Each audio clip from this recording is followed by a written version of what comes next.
Oi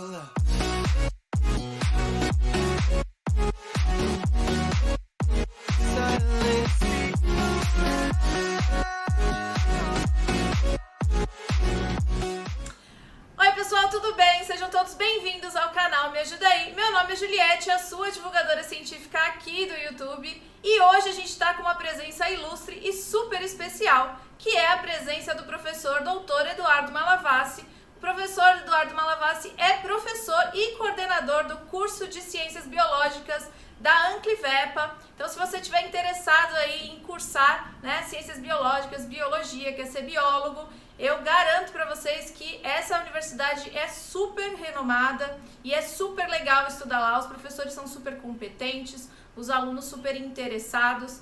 E antes da gente escolher a universidade, em vez da gente escolher a universidade que todo mundo vai estudar, é importante que a gente escolha uma universidade que vai dar pra gente aí subsídio pra gente conseguir se formar de maneira adequada, já começar os estudos na área científica. Então isso é muito importante. Não é mesmo, professor? Seja muito bem-vindo aí ao canal Me Ajuda Aí. Oi, Ju. Obrigado pelo convite.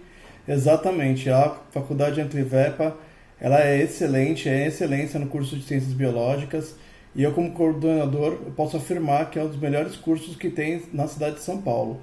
A gente tem agora a parceria com vários pesquisadores, institutos de pesquisa, aquários, o pessoal vai fazer estágio onde eles bem quiserem, e claro, vai ter toda a tutoria minha durante todo o curso de Biologia, então vai ser bem legal. É importante a gente ressaltar isso, porque mais do que cursar, a gente já precisa começar a entender aos poucos qual é o ramo da biologia, porque é muito grande, a gente pode fazer várias coisas diferentes, mas a partir desse momento a gente já começa a entender qual é o ramo que a gente quer seguir. E quando a gente tem bons mestres, que disponibilizam pra gente aí um monte de estágio em áreas diferentes, isso faz toda a diferença aí, quando você está cursando um ensino superior, Exatamente. A ideia é direcionar o aluno desde o primeiro dia de aula. O aluno que já quiser fazer iniciação científica vai fazer desde o primeiro semestre, e é direcionar mesmo para onde o aluno quer seguir, para ele aprender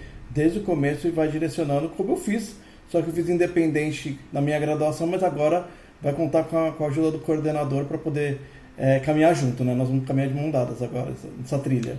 Bacana, professor. Bom, eu abri lá pra gente um quadrinho de perguntas, para as pessoas que me seguem no Instagram.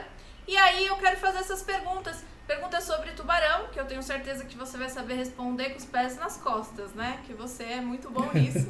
E eu queria que você respondesse para as pessoas aí essas curiosidades, sobre tubarões. Tudo bem? Tudo bom, Ju. Manda ver. Então tá bom. Bom, professor, eu vou deixar em sigilo aí o nome das pessoas que fizeram as perguntas, tá? Não sei se elas gostariam que a gente falasse o nome delas, então por enquanto a gente deixa em sigilo, tá? Então vamos dar uma olhadinha aqui nas questões, Primeira pergunta que fizeram é: existe uma espécie de tubarão que é encontrada somente em águas brasileiras? Não existe. Na verdade, como o oceano, eles não têm muitas barreiras geográficas, Lógico, a gente pega salinidade, temperatura, algumas cadeias oceanográficas, mas no geral eles não têm. Então o tubarão que ele fica na costa brasileira, se ele fica no Nordeste, ele vai ficar mais ao norte, lá para o Caribe. Se ele fica ao sul, ele desce para o Uruguai. Não tem nenhuma espécie de tubarão que seja especificamente brasileira. Ele sempre ocorre ou no Brasil, ou num país mais para baixo, ou no país mais para cima. Professor, isso acontece normalmente entre, não vou falar todas, mas grande maioria das espécies que vivem em mar aberto, Exatamente.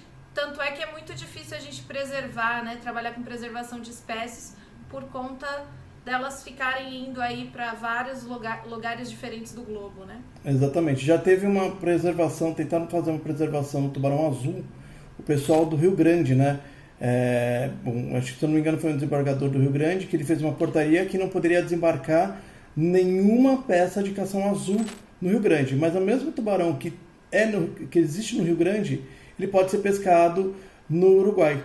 Então, não adianta muito, Que ele ou vai ser desembarcado em um porto, ele pode ser desembarcado, por exemplo, em Itajaí, que é um pouco mais acima. Então, esse tipo de preservação fica um pouco mais complexo.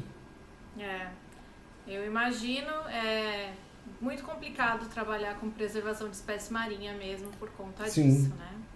Então, não existe, né? Eles normalmente vão migrar de uma região para outra do mundo, né? Exatamente. Okay. Bom, a próxima pergunta que fizeram é: por que em Fortaleza tem tubarões tão próximos aos banhistas e nas outras praias do Brasil não? Então, não é Fortaleza. É Recife que tem. Fortaleza, não que eu saiba Fortaleza. Nunca vi nenhum relato. Mas em Recife, o que acontece? Em Recife, lá no Porto do Suape, onde era o Porto do Suape, ele era um berçário de tubarão. Então, berçário de tubarão é aquele local onde os tubarões fêmeas, elas vão colocar ou os ovos ou vão ter o filhote, né? Aqueles tubarões que não têm ovos. E como o Porto do Suape foi construído em cima do berçário, esses tubarões eles sobem lá para Boa Viagem, normalmente para a região de Piedade, de Boa Viagem, que já fica no Recife. E o que acontece? Ele tem um canal natural que esses tubarões sobem. Então, às vezes, eles ficam presos entre os arrecifes, né, na parte rasa.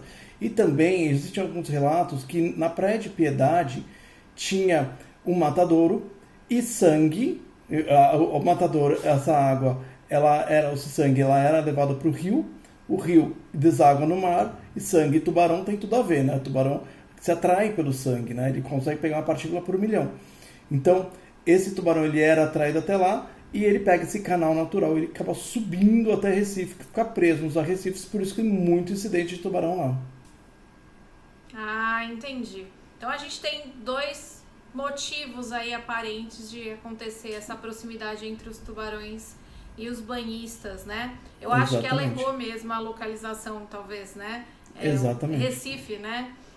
O Recife. Uma por conta da construção do porto e essa que você está dizendo agora, que é o matadouro, mas essa não é certeza, né, professor? Esse de matadouro é uma coisa bem antiga, teve em Piedade. Realmente ele tinha em Piedade e ele foi desativado e os tubarões sobem. E além disso, os tubarões eles seguem rastros de pescadores, né? O pescador joga o resto de pesca no mar e é comida fácil para os tubarões vão lá e aproveitam. Então, aqueles pescadores que ficam próximo da praia em Pernambuco, eles auxiliam também, indiretamente, né? Entendi. É só na praia de Boa Viagem que a gente tem essa proximidade maior entre tubarões e banhistas? Ou existem alguns relatos de outras praias aí do nosso litoral brasileiro que a gente também encontra essa proximidade aí entre tubarões e banhistas? Essa pergunta é minha. Em todas as praias você acaba tendo uma proximidade, né? Mas uma maior é lá na praia de Boa Viagem, exatamente por essas características. Mas em todas as praias você pode encontrar um tubarão, né? No Nordeste, curiosamente, tem muito tubarão no Nordeste, né? Ou os vídeos que vêm é mais de lá. O pessoal do Nordeste que grava mais do que o pessoal do Sul e do Sudeste. Mas normalmente os vídeos que a gente recebe é muito do Nordeste, né? Pescador que pegou mais costeiro. Lá tem muito tubarão mesmo. Então é uma característica bem, bem acentuada naquela região. Vale ressaltar também, né, professor, que tubarão, ele tem vários tamanhos diferentes, né? A gente tem várias espécies, então a gente tem tubarões pequenos, muito pequenos, até tubarões muito grandes, né? Então, quando a gente fala em ataques e proximidade, normalmente as pessoas acham que estão querendo dizer que são tubarões muito maiores e mais agressivos do que as espécies menores, que provavelmente, sim, nadam junto com a gente ali naquela região, né? Sim. Tem tubarões pequenos, por exemplo, o cação-frango, Rhizoperonodon lalande, ou até o Rhizoperonodon porosus, que é o que ocorre no Nordeste, ele é mais costeiro, né? Então ele acaba tendo uma proximidade maior, mas os grandes, o cabeça chata, o tigre, o mangona, eles também têm uma proximidade na costa, mas eles não chegam tão próximo da areia, né? Mesmo porque são regiões que não são reservas. Lugares onde tem reserva, por exemplo, com Fernando de Noronha, é muito mais comum, né? Eu vi relatos, inclusive, que existe uma praia dos tubarões, que tem muito tubarão lá, né? Mas eles não são completamente inofensíveis, né? O ecossistema está equilibrado, então os tubarões não tem nem o que comer de extra, né? Não, eles vão se preocupar só com o alimento deles. Tá, ok. É melhor a gente se preocupar com as pessoas que estão ao nosso redor do que medo Exatamente. de ataques de tubarões, né? Exatamente. O mosquito mata mais que o tubarão, pode ter certeza. Exatamente. Vamos para mais uma pergunta, professor? Vamos. Então tem uma pergunta aqui, ó. Quantos dentes um tubarão tem? Depende da espécie, mas em média uns 300 a 400 dentes, e esses dentes, curiosamente, são rotacionais. Ou seja, ele tem aqueles dentes externos. Os dentes externos, eles têm... todo dente, né? Ele tem a polpa do dente, o canal do dente. Então esse canal ele vai fechando, conforme esse dente é o mais externo, que nós falamos de dente funcional, ele fica velho, esse canal fecha, ele cai. E logo em seguida vem um dente novo rotacionando essa arcada. Então são mais ou menos uns 300, 400 dentes numa arcada. Ah, isso você está generalizando qualquer tipo de espécie, né? Qualquer tipo de espécie. Agora, se a gente pegar em raia tem menos. Raia tem muito menos. Mas, se pegarmos em raia-manta, eu já contei mais de 2.000 dentes em raia-manta, mas são dentes bem pequenininhos, parecem uns cogumelinhos, quase você nem percebe que tem. Mas são bem pequenininhos. Vale lembrar, pessoal, que raias e tubarões, eles são, né, muito próximos aí evolutivamente, né? Certo, Sim, professor? Sim. Certo, eu até brinco que as raias são tubarões achatados, né? Mas eles são grupos monofiléticos, né? Vieram primeiro os tubarões, depois as raias, e eles compuseram o grupo, né, dos elasmobrânquios. Então, estão completamente interligados. Tanto que quando a gente fala que vai trabalhar eu trabalho com o quê? Sou especialista em quê? Tubarões e raias. Eu não posso falar que eu sou só de um, nem que eu sou só do outro, porque são muito parecidos, né? São muito similares. O que muda é a morfologia do corpo só. Certo. Ótimo. Gostei muito de saber sobre a quantidade de dentes de uma raia-manta. A gente vai colocar as imagens, tá, gente? As imagens vão aparecer aí na tela. Bom, a próxima pergunta é como funciona a reprodução do tubarão? Essa pergunta é muito ampla, né? Mas se você conseguir dar uma compilada aí. Essa pergunta é uma aula inteira. Mas vamos lá. Vamos separar algumas características, né? Vamos falar primeiro do tipo de nutrição. Como é que vai ser nutrido esse animal, né? Ele tem o tipo de lecitotrofia ou matotrofia. A lecitotrofia é só o vitelo que vai nutrir o embrião durante todo o período gestacional, ou quase todo. A matotrofia, a mãe vai nutrir. Daí tudo bem, né? A nutrição do animal. E dentro desses tipos de estratégias reprodutivas, o tubarão pode ser ovíparo. O tubarão ovíparo é aquele que tem a lecitotrofia. A mãe não vai nutrir. É só o vitelo do começo ao final da gestação. Ele põe o ovo no início da gestação ou depois de um certo tempo e deixa o ovinho lá e vai embora, né? Não tem cuidado parental. O outro tipo pode ser que é a viviparidade, né? Então a viviparidade é o tubarão e a raia, né? Vamos falar no geral porque são os dois organismos.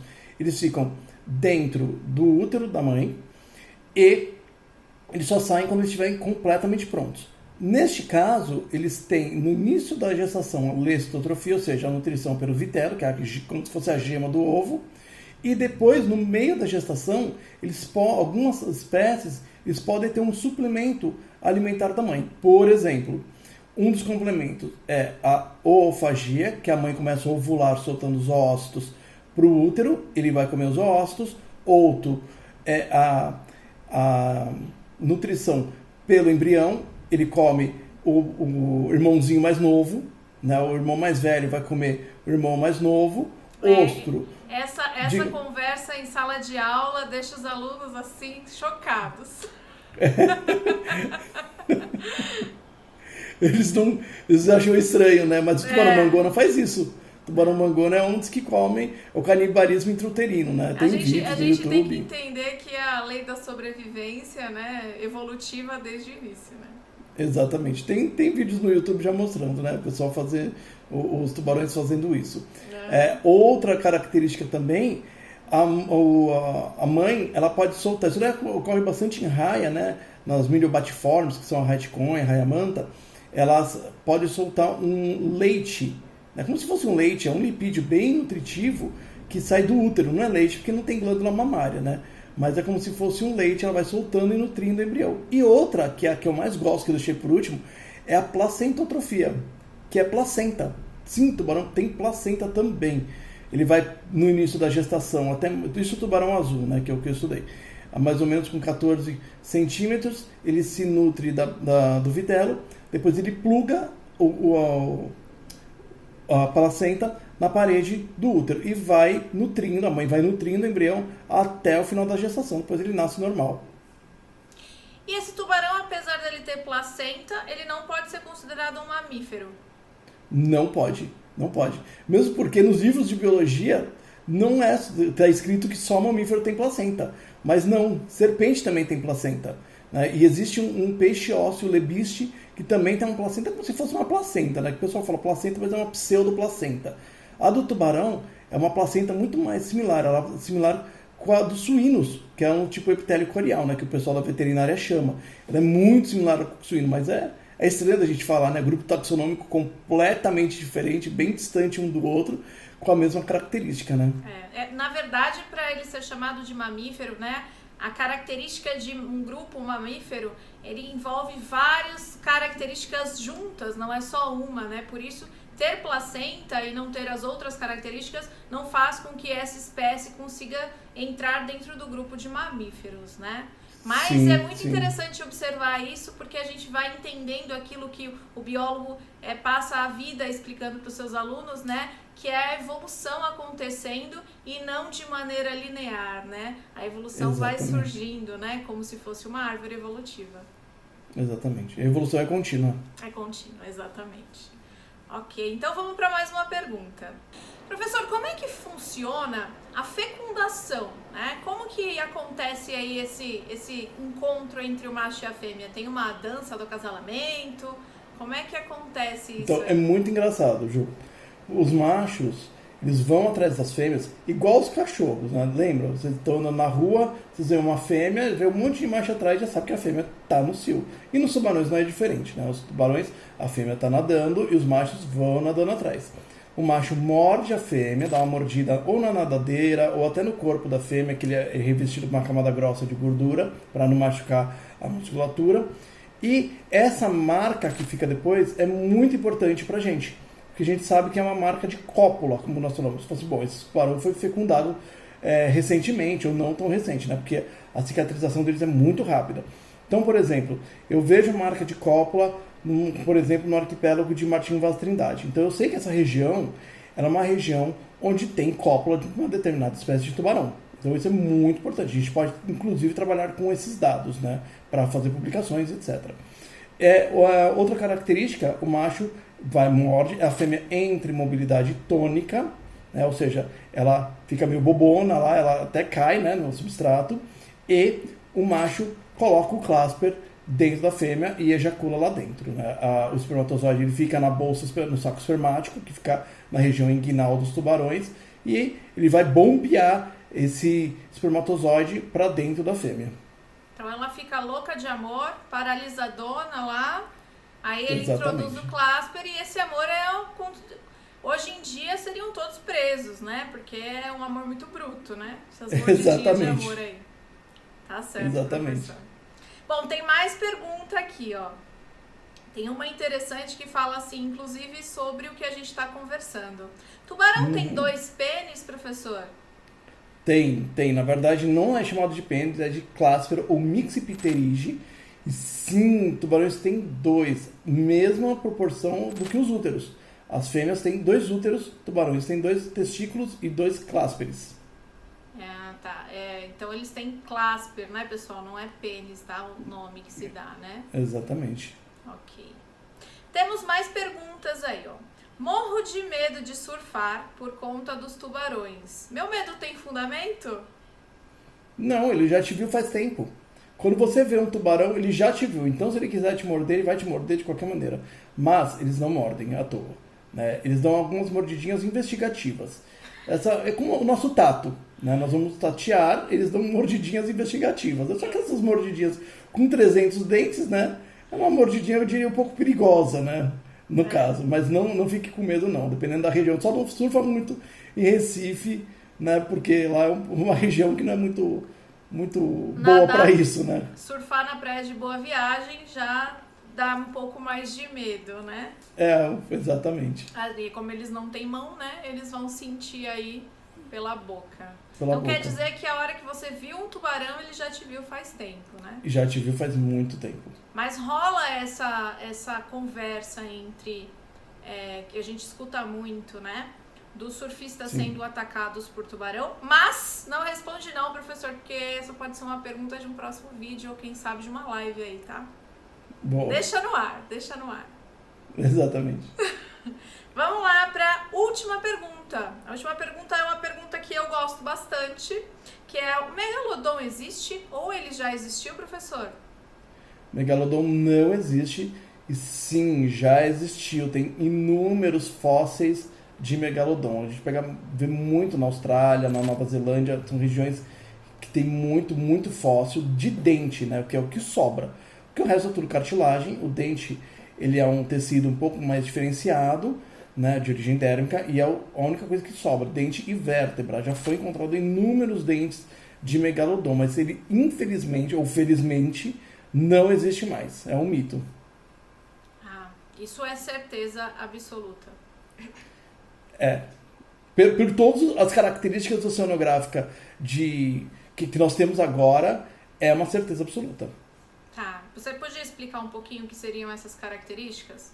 Por exemplo, a oxigenação. O tubarão, ele tem uma característica muito importante de respiração REM, ou seja, respiração forçada. Então ele precisa nadar muito rápido, ele precisa de um aporte muito grande de oxigênio. Esse oxigênio, essa troca gasosa acontece em nível lamelar nas brânquias. Então as brânquias desse bicho deveriam ser enormes e eles precisam de muito oxigênio. Tirando que eles precisam de muito alimento para sobreviver, né? Existem tubarões grandes, né, que se alimentam de krill, que são pequenos camarõezinhos, mas no caso do megalodon, que é o mais próximo, seria o atual, o Carcharodon carcharas, que é o tubarão branco, ele não conseguiria sobreviver por falta de alimento e por falta de oxigenação. Acho que essa pergunta é super interessante, cabe também aí, se a gente for fazer uma live, né? Algumas coisas a respeito, né? De fósseis aí, né? Fósseis de tubarão, com certeza. Ancestrais demais, né? Exatamente. Bom, professor, essas foram as perguntas aí feitas pela galerinha lá do Instagram. Eu agradeço imensamente a sua participação aqui no canal. Eu acredito que tenha ajudado aí bastante gente, né? A solucionar aí, né? Dúvidas e muitas dúvidas. Então, se você quer ser um aluno aí do curso de Ciências Biológicas da Anclivepa, o professor Eduardo Malavasi vai te dar aula, né? De peixes, certo? E Sim. Com certeza você vai encontrar aí vários estágios e encontrar o seu espaço no grupo de biólogos que tem aí uma vasta, né, uma ampla espectro aí para trabalhar, né? Sim. As aulas que eu vou dar não só de peixe, mas evolução, zoologia, ecologia, para direcionar bem o aluno de todas as áreas. Não só a área de peixe, né? Coitado, nem todos querem só trabalhar com peixes, né? Sim. Mas em todas as áreas, essas áreas são as básicas, né, Ju? São as disciplinas básicas de um bom profissional da biologia, né? Sim. Independentemente se você vai trabalhar com botânica, com genética, com zoologia, com meio ambiente, você tem que ter toda essa base que sou eu que vou dar. Muito bacana. Professor, agradeço demais. Espero que a gente se veja aí em próximos vídeos. Se você tem alguma dúvida ou se você quer mais vídeos aí relacionados, né, a peixe com o professor, coloca aí nos comentários pra gente saber. A gente vai gostar muito de receber os comentários de vocês. Isso faz muita diferença, né? Senão a gente fica aqui só conversando os dois sozinhos. Sim. Não tem graça nenhuma. Certo? Verdade.